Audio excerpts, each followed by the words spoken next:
Hello and good evening. Welcome to another episode of Localvision. Unfortunately, Tonya Giddens is not available to host tonight's show due to a personal emergency, but please stay tuned to an old episode of The Corner.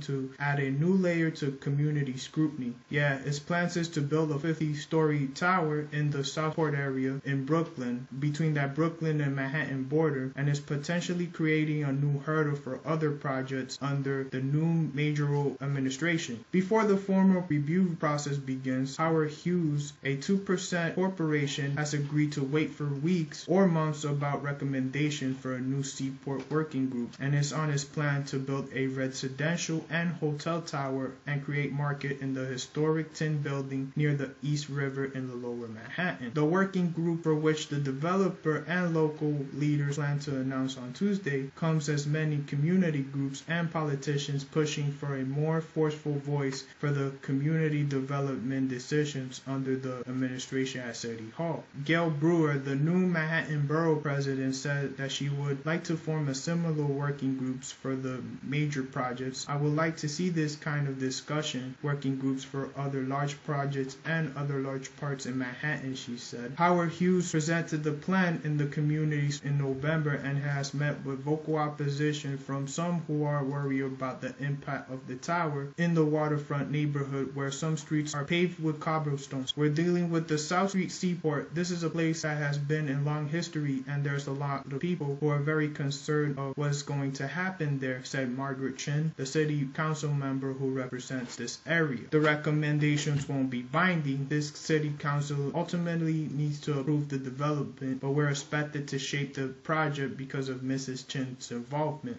The council is expected to defer to Mrs. Chin, who helped form the working group. We should have a smoother process, said Howard Hughes, Senior Executive Vice President of Development. The working group will include Howard Hughes' representative, Ms. Chin, Ms. Brewer, and several other local officials, as well as community board members, neighborhood advocacy group. It will consider issues including the future of financially strained South Street Seaport Museum, gather options on the cost of repairing the piers, and potentially additional community benefits such as affordable housing. The group would examine a master plan for the area, which is undergoing significant changes. Howard Hughes has already begun construction on a mall on Pier 17. Superstorm Sandy battered many of the locals' business and the streets on the island, which is more later in the year, are struggling and haven't reopened. It is unclear whether it will ultimately delay Howard Hughes' original timeline for moving forward with the project because it has plans to begin a mandatory environmental review simultaneously. Hughes intends to submit his plans to the late this summer. Ms. Brewer also said that she would like the group to consider alternative plans for bidders other than Howard Hughes, which is potentially complicate the developer's plans. Under a lease with the city, which owns the properties, Howard Hughes is the first right to develop those properties. In other news, 2 weeks ago, Facebook has made a very big important decision. CEO Mark Zuckerberg's decision to acquire WhatsApp, a mobile instant messaging app for $19 billion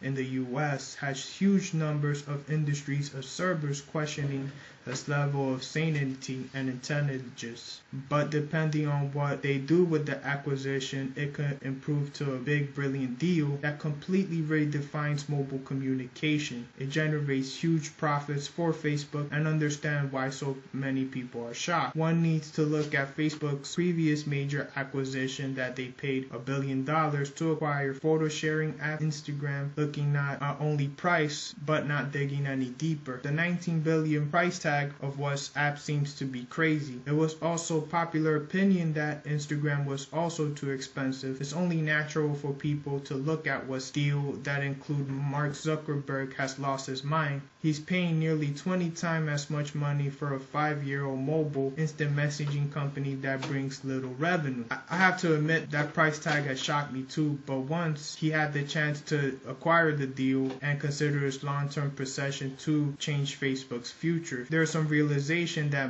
Mr. Zuckerberg could be making a brilliant move, but it's quite clear that he's thinking about the next decade or more. While short-term minded investors suffer from tunnel vision locked to today's revenue. In the next decade, the majority will stop using SMS, otherwise known as text messages, and data shift-oriented messaging programs on their smartphone. Facebook should be shown its market. There's no global standard today, so Google, Apple, BlackBerry, WhatsApp, and others compete with each other. It's a classic example of VHS versus beta in the early VCR market. WhatsApp is huge. It has 450 million monthly active users, and 70% of these users are active on any given day. They are growing at 1 million new users per day, so they could reach over 1 billion people within a couple of years, according to Facebook. The WhatsApp network carries almost as many messages as the global SMS market, but it goes beyond instant messaging. The mobile communication industry is set to have one dominant application for text, voice, and video. WhatsApp will be bringing on voice messaging to its platform later this year. Facebook is not getting better on text, but they're making a play to dominate all forms of communication on mobile devices. Since WhatsApp is already huge, the network effect on Facebook's side. So is there any thoughts and concerns about what you heard so far? Email us at thecornerradio@gmail.com. For more news needs, stay tuned to Lehman College Radio. My name is Ricky Corpron, news personality.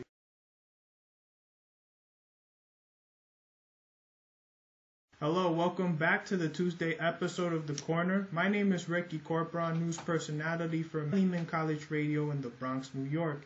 In the headlines right now, there's a snowstorm that moves across the United States. Temperatures plummeted across the United States, bringing snow, grounding flights, and closing schools. Government officials as late winter storm snowed in Washington and New York City as a direct hit. The snow accumulated as much as 8 inches and 20 centimeters of snow, sleet, and were expected to pile up in Washington, according to the National Weather Service. Government offices in the city were closed, the Office of Personnel Management said on its website. From the nation capital up through Baltimore and Wilmington will get 6 to 10 inches of snow, but in some places, especially across the central Maryland, said Carl Erickson, a senior meteorologist from AccuWeather Incorporated. In State College, Pennsylvania, and New York, we officially have them 1 through 3 inch range, plunging the Arctic air, pushing the track of snowstorm further than snow delays than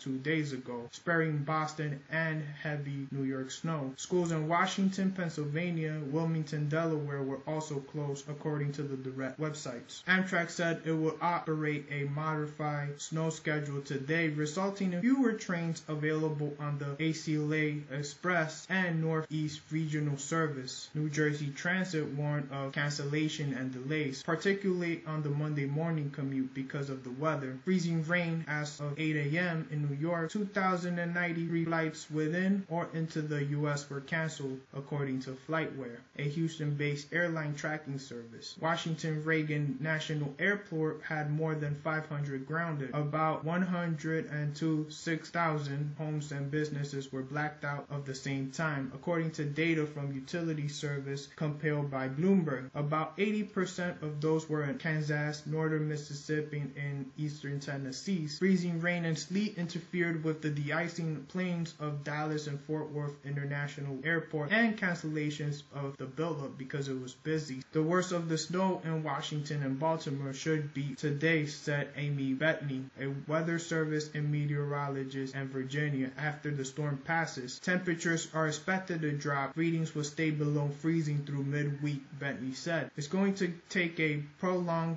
cleanup on the efforts in the roads. Pennsylvania and New Jersey may get 3 to 7 inches, while Richmond, Virginia could receive as much as 8 inches, the weather service says. Parts of New Jersey may get 2 to 3 inches, said Joey Pico, weather service meteorologist up in New Jersey and Manhattan, which was forecasted to get much as 6 inches yesterday, will probably get an inch. The polar jet stream has really pushed down hard. The areas of the snowstorm system can't push itself, but it's really shunted to the south, and we're just gonna get clipped. Commuters traveling from New York to New Jersey may have to contend with the snow and ice. Those coming in from the north and Connecticut may have a less disruption, said Erickson. No snow for the forecast is near Boston, according to the Weather Service. As the storm moved east, it was forecast to leave a swath of snow from Kansas to the Atlantic, with winter storm warnings and advisory stretch from Kansas to South Jersey. In other news, there's something completely different. Our recent year-ahead economic are made for depressing reading, all the more since the pessimistic projections revealed to be largely on target. The coming year is different, with no obvious threat in the near future. No fiscal cliff, no European debt crisis. Instead, global growth is likely to accelerate backward trend, with inflation remaining low. The Fiscal Reserve is likely to end its policy with quantitative easing. Policies rates across the world should be essential. At last, we have the U.S. monetary policy has healed so many wounds in the financial crisis. Balance sheets repair is now for the well advanced. The budget deficit has fallen 10%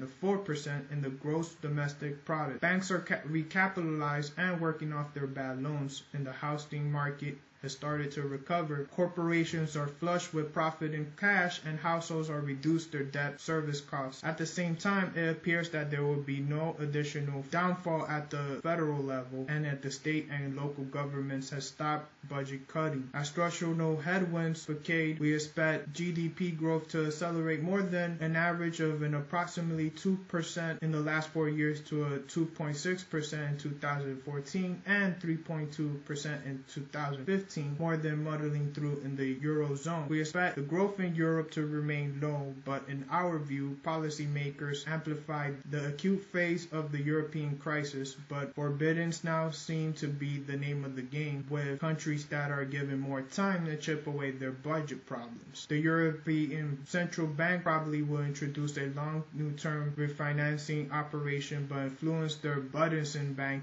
is otherwise likely to refrain from significant easing. It's not likely to maintain a strong economy growth, but its fiscal and the economy muddles along with an 8% of GDP growth driven by exports and less financial drag. But a better look of the world should deliver another year of 2% growth in Japan, with a combination of weak currency and better growth in deflation, and pushing core consumer price index CPI inflation up to 9%, even excluding the impact of higher consumption tax rate. China's GDP growth is likely to moderate in 7.7% in 2013, and in 2014 emerging markets growth should pick up modestly, puddled along by better growth in the developed world, and should be continued stability ahead after surging 2011 for a during period of rising commodity prices and booming emerging markets.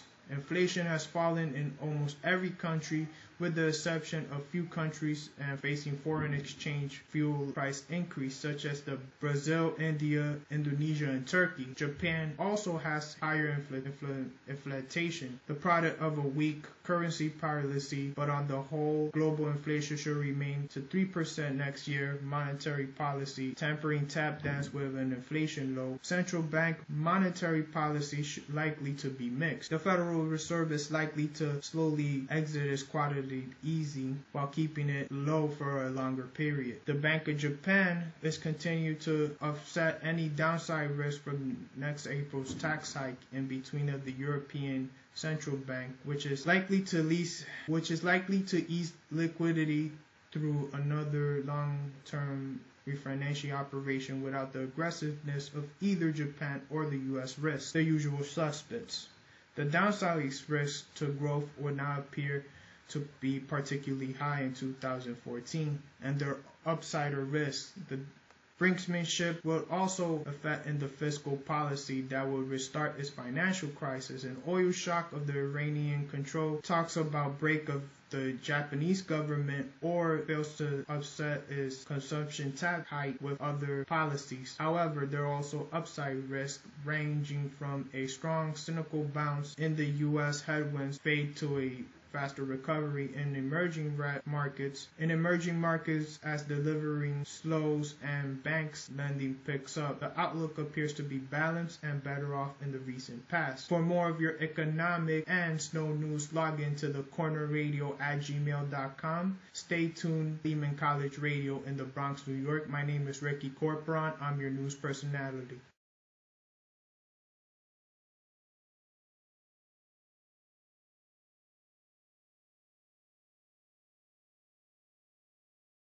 Welcome back to the Tuesday episode of The Corner. My name is Ricky Corporon, news personality for Lehman College Radio in the Bronx, New York. And I'm here with my main man, Gabe Lorenzo, for more sports news on Tuesday. Good morning, guys. Good morning. All right, so what we got in the lineup today? Yankees. You spoke about Knicks the other day. Yankees. What to expect from the Yankees? Well, I expect for the Yankees to take home the 28th championship. Oh, you sure that's not a little bit too much? Yeah, because it's that I just want them to win games, because usually they start out with their 0-3 record and then they go on to like winning more games and then it's like a roller coaster ride. One series they're good and the next series they're bad, up and down. You get one good start from Sabathia, then you don't have him for another 5 games, and then the team needs to carry the team, not just Sabathia. Because usually, like, the Yankees, they face toughest opponents first. They face Tampa Bay. Baltimore. Everybody from the AL East. Yeah, they face Tampa Bay, which is a ridiculously good team. Young team. Their coaching staff is amazing. Joe Madden, he's very good. He just had their Rookie of the Year, AL Rookie of the Year. Can't remember his name, but he hardly played the year, and he was Rookie of the Year. Very good. That's phenomenal. They play the Tampa Bay, Baltimore. Those are pretty good teams. Probably Philly in that lineup or no? Philly? Oh no, that's in the NL East with the Mets. I think this year will be better than the Yankees. Still have that pitcher Roy Halladay. That guy is a monster. The Phillies, Phillies have a lot of pitchers. I believe they have Halladay, Cliff Lee. They still have Cole Hamels, and they have the one who used to be in Houston. And the Astros, right? Yeah, Houston Astros. They have a very big rotation. I don't know how they're not good. I just don't see it. If they were on the Yankees, it would be a huge plus. You can't even sleep on the Blue Jays either. They're really good. They got R.A. Dickey in there. R.A. Dickey, he was once a Met. Yep, and no Cy Young. Only knuckleballer in the league. Besides that, Tim Wakefield, who's retired now. So, that's about it. But for the Yankees, let's not get off top. You said 28? 28 championships. Do you think with this roster they could do it? If they grind hard and put their mind to it, because we really need 28th championship, because they have a young team. They have this guy named Tanaka, which they signed for a $20 million contract. I can't wait to see how he plays out. Yeah, I heard he was a beast in Japan. I just want to see, is he going to live up to the hype? Is he going to live up to the expectation? Is he going to really be good for the Yankees? Because the Yankees need that second pitcher. They don't have that besides CeCe. Besides CeCe. CeCe is pretty good, but they CeCe need more. Very well. They need more pitchers. Last year, he had a career high in home runs allowed with 20. Wow, that's impressive. 14 and 13 last year. The Yankees didn't win much last year, so, the win-loss record doesn't really go on the pitchers much. Before that, he's been a Cy Young contender every single year. Last year was the only year there was, no CeCe. So this year, I expect big things from him, but he needs more offense to back him up. Yeah, I know. I'm expecting a lot from CeCe, and I'm expecting a lot from Hiroki, which is amazing, man. Every time he catches the ball in the outfield, he'd be doing some Spider-Man type joint out of nowhere. Like he would run to the stands, catches and everything. He'd be like Spider-Man, catch the ball. I remember Jeter when he dove out. And he broke his chin. Broke his chin on that play, and we're gonna miss that. He's retiring after this year. I was not expecting that one. Me neither, man. But hey, whatever happens, happens. Last year, Mariano set the tone with the retirement. This year, Jeter. I wonder who's next. Is Pettis still in? Nah, Pettis is retired. Yeah, I like Mariano. He was Mr. 93 saves. He was pretty awesome, All-time leader in saves. I think he's the greatest. And his son is doing pretty well in college baseball. I think he plays for Iona College, Mariano Rivera Jr. Oh, Mariano Rivera Jr. Maybe the Yankees will go after him. I love how he's his son is playing pretty awesome, Do you think he can live up to the hype as his dad in the Yankees? Can he not even live up to the hype? Can he more so contribute? Can he play as great as his father? I think they play the same playing style. He can be great, but it's more mental than anything. He's gonna let that get to his head? Can he actually live up with it? There's still a lot to see. He's still in college, like you said, so he has time to develop. Yeah, he's fully young. They signed him. They're signing a lot of good rookies to the MLB. I was doing a coverage story about last week. I was doing a coverage story about this guy that played for FSU. because the Yankees, they were playing like college teams just to like warm up, you know. I believe they played Florida the other day, or Virginia. They played Florida State. Florida State. Yeah. 6-3. Yeah, and the Tigers play a college team, which is Auburn Hills, but phenomenal team. Back to what I was saying about the Rays. Will Myers, 2013 AL Rookie of the Year.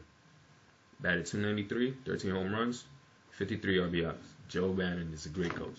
Joe Madden, yeah, he's drilling the Rays pretty hard, you know. Yeah, Rays are grinding, and they keep getting players. They lost B.J. Upton, and yet they're still looking great. I don't think they look like they haven't lost anything. But Derek Jeter, he's retiring this year. Monteshera, what? Monteshera? I don't know. See from him. I'm questioning his health. His health is not has been the story last year. Would it be this year?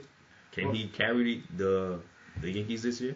Well, I think he could carry the Yankees this year. He was playing first baseman, and he used to like give outs like crazy, you know. Yeah, probably good on defense, but we need him to be productive. If he can be productive, hitting his, carrying the team with his home runs, 3-run homers, batting in, RBIs, slugging, OPS, and everything.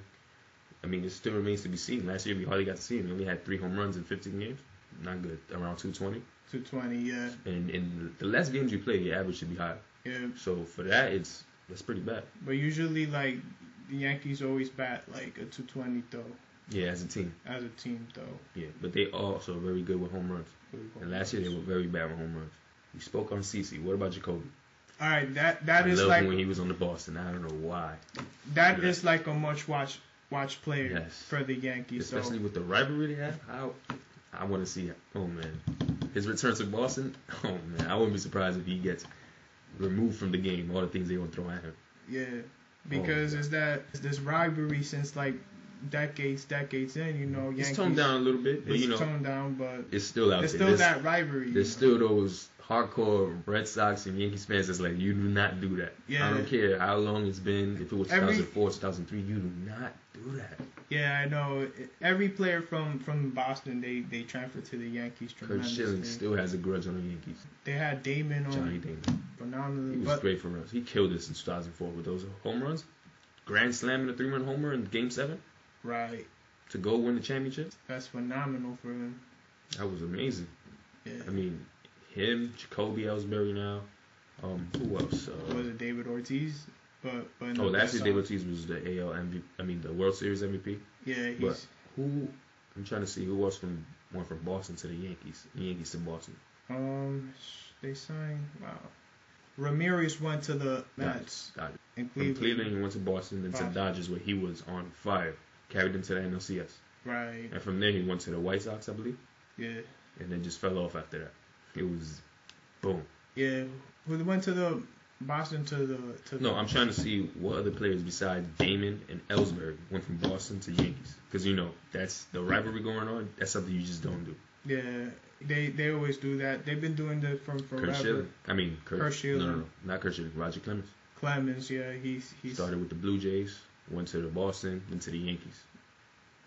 Yeah, because that rivalry, we sit on the TV, because my sister hates every team in, like, New York. She's always a Boston fan. It's like always the outcast. There's always that one. There's always that outcast, We sit in front of the TV, watch Yankees and Boston slug it out, I always like root for the Yankees. I'm a big Yankees fan, Sorry, I'm a Mets fan, but I still love my New York teams. I love my New York teams. I'm a big Knicks, Yankees, and Giants. I always sit there, root for them, even though they always like the opposite. Jets, Mets, Nets. S, all 3, ETS, all of them. Yeah, I like Jets, Yeah, Jets. Yeah. They just need to find out yeah. what their team is going to be run by. Yeah. They need to find who their players are. They don't have nobody to say they don't have no identity, if you ask me, on offense. Geno Smith, he played great last year, but in terms of the team having an identity, I don't see it. Yeah, they need a better quarterback, because I heard even rumors. The quarterback, it's just the team in general. How are they going to play? Yeah, they know how they play, but they don't play as a team, as a unit. They don't have their identity anymore. I heard rumors that Michael Vick is going to be in the Jets. Yes. If they give him playing time, I would like to see that happen. We might have a championship win for the Jets under our belt. And I would like to see Vick in the Jets as a quarterback, and I also would like to see Tony Romo for the Jets. Why? What? That's a long one. Can you explain that one? Romo, I'm telling you, man, Romo is a monster. You see his plays from the Dallas Cowboys, how he throws the ball like smoothly. Fourth quarter, last play of the game. Do you want Romo there? I don't think so. Fumbling balls, fumbling snaps. Yeah. Turnover on the 4th and 1. He's getting booed in Dallas heavily, though. Like, if you're getting booed in Dallas, imagine when you come to New York. New York is the #1 media town, city, state, whatever you want to say. So to do that in Dallas, imagine New York, where it's heavy. And the the Giants and the Jets share a stadium. So everybody watching New York games are going there. I don't see that. I can't see Tony Romo. Vic, yes, but my question for Vic is, what are we going to see? And on top of that, is he going to get his number 7?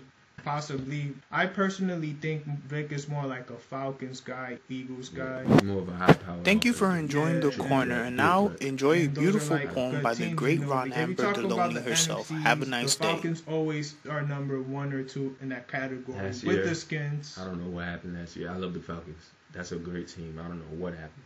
Matt Ryan is great. I want to see. I would love to see that team go far because that's a very young team. Very young. That's a very young team. Back to the Yankees. We got off topic. Yeah, I know. We got a little.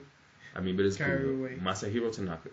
Is he the next big thing, or is he the next K Gawa? Well, I think he's the next big thing because I've seen reports on YouTube, man. This guy, he pitches like Roy Halladay reincarnated, you know. He throws the ball smoothly, he's like strikes out. Does he have that blazing fastball? But I want to see him put up to the test. Does he have that Roy Halladay curve? He has that Roy Halladay curve, but I want to see him in the Yankees, though. I want to see him come out of the small town of Japan onto the Yankees, though. Still a lot remains to be seen. It's two different, leagues.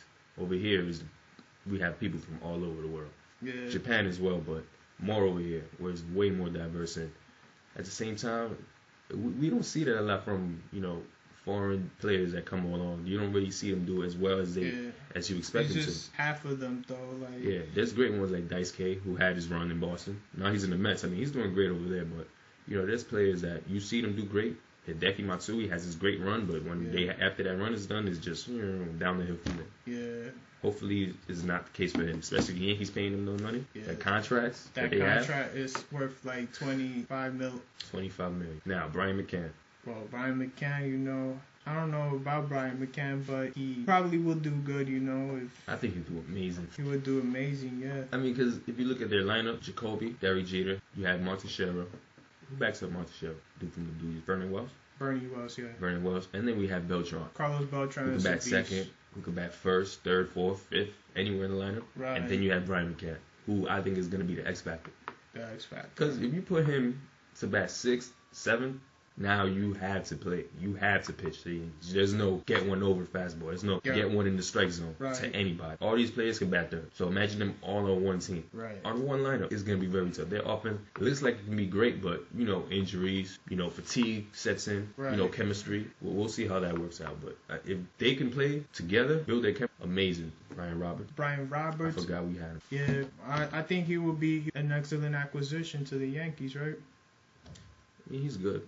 But from what I see last year, the past few years he's been injured all the time. This Yankees team is looking like the Knicks. Old veteran players who can't play. Yeah, they just got to take some people out, because like I said before, it's like a roller coaster. They start out 0-3. And what's ironic is like they start out like this roller coaster curve, and then they just like win a couple of games in the summer, and then they just actually make it to that wild card just to slide right under. And then just get pounded in the playoffs. Get pounded, yeah. For 2009, every year, first round gone, and that's what forced Joe Torre out. But 2008, they didn't make the playoffs. 2009, they won it all. Nick Swish is not there either, so they're gonna need more than just a fabulous play. To win him the championship. Yeah. So Brian Roberts was last on our plate. Well, final thought is I hope the Yankees, don't get a lot of injuries. Don't just work hard and just have rookies some playing time because and Derek Jeter, he Mr. November have some more playing time. Unfortunately, it's sad for us to witness him retire. To retire, he's been four-time champion. Four-time champion. Captain. And captain. What an impact he's had. Right. But for me, I expect great things, but I don't expect a championship this year. I mean, they have a lot to fix. They're young players. David Robertson, Ivan Nova. Yeah. You still have Chamberlain. Where is he? Chamberlain. Don't even know. Yeah, he's MIA. And CC, I like CC. Like, I'm wish-washy with CC Sabathia because when, like, he pitches terrible for a few games and then he comes back, you know, it's just like, I hope Tanaka would just, like, help him out, you know, because they really need that pitching. They need that 1-2. For more news, just log into Lehman College Radio in the Bronx, New York. My name is Ricky Corpron, news personality alongside with sports guy Dave Lorenzo. So check us out.